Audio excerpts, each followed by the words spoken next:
gente quando vem. Então, eu vou começar a contar para vocês a minha história, mostrar as minhas coisas, as minhas lembranças que eu tenho, começando pela minha família, de onde eu vim, né? Porque eu tenho uma família que veio depois de mim, que é meu filho, minhas 3 netas, minhas noras. Mas eu vou começar de trás, cronologicamente, como uma boa capricorniana. Então, meu pai e minha mãe se casaram em 1942. O meu pai se formou em medicina no Rio de Janeiro. A mamãe veio de Minas Gerais. Se conheceram aqui, e como o papai morava aqui, então eles se casaram aqui em Santos e viveram aqui a vida toda, o casal. O meu pai era médico, formado pela Faculdade de Medicina do Rio de Janeiro e veio logo atuar aqui na Santa Casa de Santos. Ou seja, o papai, ele trabalhou na Santa Casa quando ela ainda era no pé do morro do Monte Serrat, ali atrás, quando a gente sai do túnel sentido cidade, pega São Francisco, no cantinho ainda tem um resto da escadaria desse edifício. Olha aqui que bonito que ele era, né? A gente só tem como ver com fotos. E eu descobri aqui nas coisas guardadas da casa, que depois que a mamãe morreu, algumas coisas ficaram comigo, muita coisa eu nem tinha me dado conta. Olha o que eu tenho, gente. Eu tenho a medalha da inauguração da Santa Casa de Misericórdia, que o papai já trabalhava lá quando este edifício, que foi inaugurado, está escrito aqui, 2 de julho de 1945, ele foi um brinde que foi dado, né, para as pessoas que estavam presentes, uma lembrança da inauguração desse edifício da Santa Casa de 1945, esse que está até hoje, né, que é o nosso maior hospital da região. Que coisa interessante. A vida da gente faz parte da história da nossa cidade, sem dúvida nenhuma, da cidade, do estado, do país, né? É isso mesmo. Né? A outra coisa que eu tenho, que toda hora me faz lembrar papai, é o retrato dele, mocinho ainda, se formando no Colégio São Bento. Gente, o Colégio São Bento é um colégio interno lá em São Paulo, muito difícil, mas que iam as crianças peraltas. E meu pai era um peralta, uma traquinas, como se dizia naquele tempo. E acabou que foi expulso dos colégios de Santos, meus avós não sabiam mais o que fazer e ele foi para o colégio interno. Quando chegou lá, ele se encheu de brio e resolveu virar um excelente estudante. Ele ganhou no final do ensino médio, quando ele se formou, que é essa fotografia ali, essa que eu vou botar aqui para vocês com fotografada, ele ganhou a medalha de ouro de mérito do Colégio São Bento, que parece que há mais de quase 100 anos ninguém ganhava. Eu me dei conta disso por causa desta carta que eu vou botar aqui para vocês verem, que a gente teve acesso agora, recentemente, porque o neto do Dr. Oscar Santos Dias, que foi quem leu esta carta no velório de meu pai, uma carta escrita pelo Dr. Edgar Cerqueira Falcão, chegou às mãos de um primo nosso, porque estava nas mãos do neto do Dr. Oscar Santos Dias.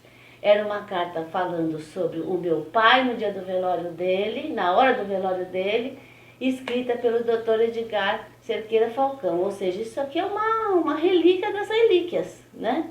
E a gente, graças a Deus, ainda não tem ela física, porque o nosso primo que resgatou ainda não nos mandou. Então, mamãe, o que eu posso dizer? A mamãe, ela viveu num ambiente artístico, meu avô era fotógrafo, meu avô pintava, meu avô se dedicava muito inclusive a fazer, como é que se diz, ele era uma espécie de marchand, ele representava pessoas, artistas, por exemplo, do Rio de Janeiro e vendia lá em Belo Horizonte, como era o caso do Carlos Oswald, que é um pintor bem conhecido no Rio de Janeiro, como é o caso do Estirra, que é o caso desse quadro que eu tenho aqui. Esse quadro era de um pintor que o meu avô representava, que era já bem moderno, né? Eu adoro esse quadro, gente. Meu avô que... minha mãe ficou com ele, eu fiquei com ele pra mim, porque eu adoro. Eu pintei essa parede de verde para poder combinar com o meu quadro. Pode uma coisa dessa, gente? É isso. A mamãe, com essa história dessa influência das artes, então o que acontecia? Ela gostava de artes plásticas, ela desenhava muito bem.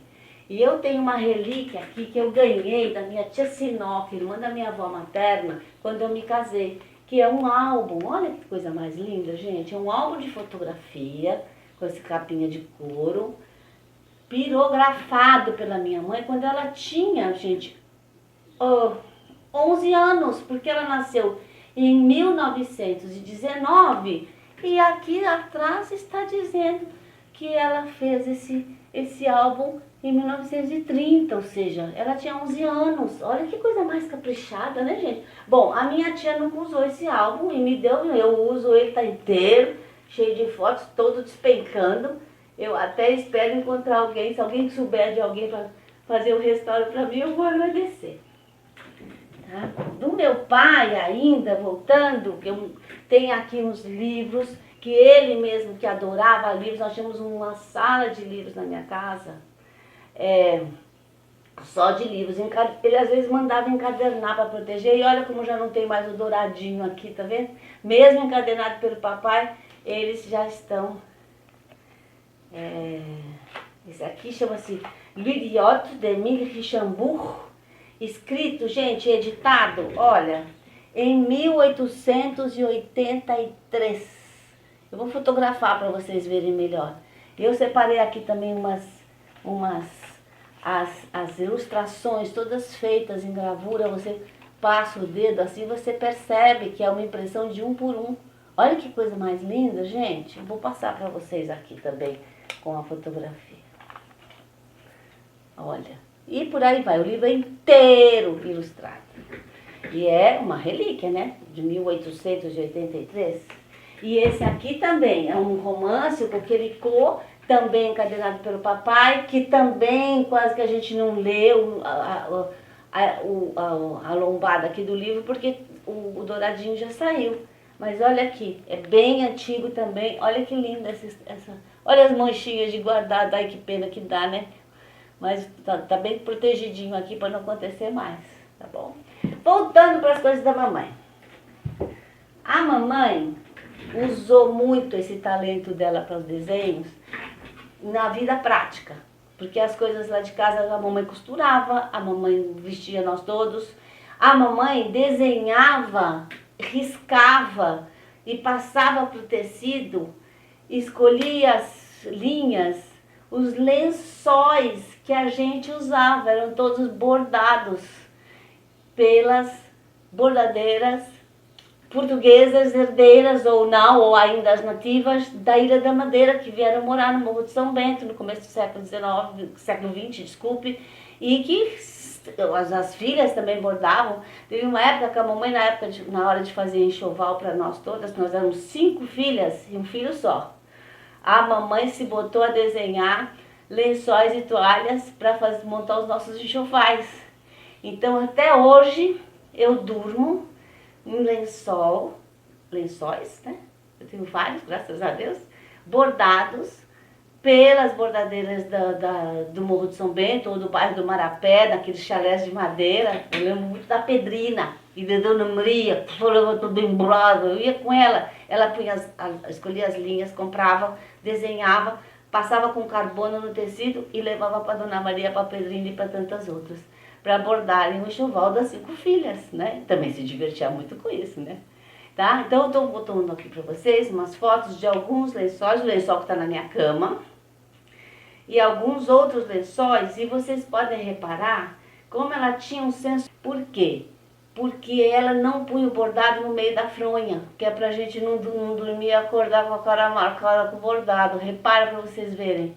Olha só, os desenhos eram sempre assim, de uma maneira afastada, nas laterais, para que a gente não se atrapalhasse.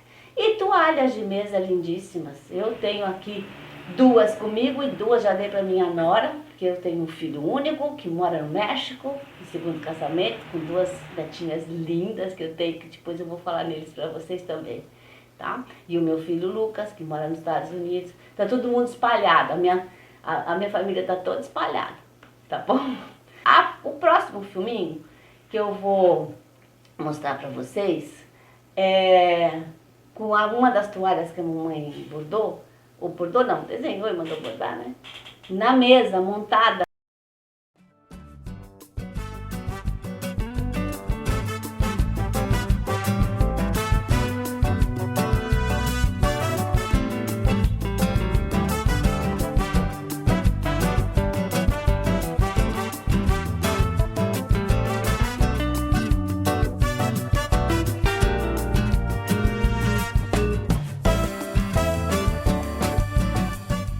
Herdei da minha tia Sinoca, irmã da minha avó materna. E essa daqui herdei da mamãe mesmo. As duas são 2 conjuntos de louça polonesa. Imagina que chique, né? Não é que na época tudo era importado mesmo, gente. A gente não tinha tantas fábricas aqui no Brasil. Até os anos 60, 70, era meio que tudo importado mesmo. Ficou bonita a minha mesa? Espero que os meninos gostem.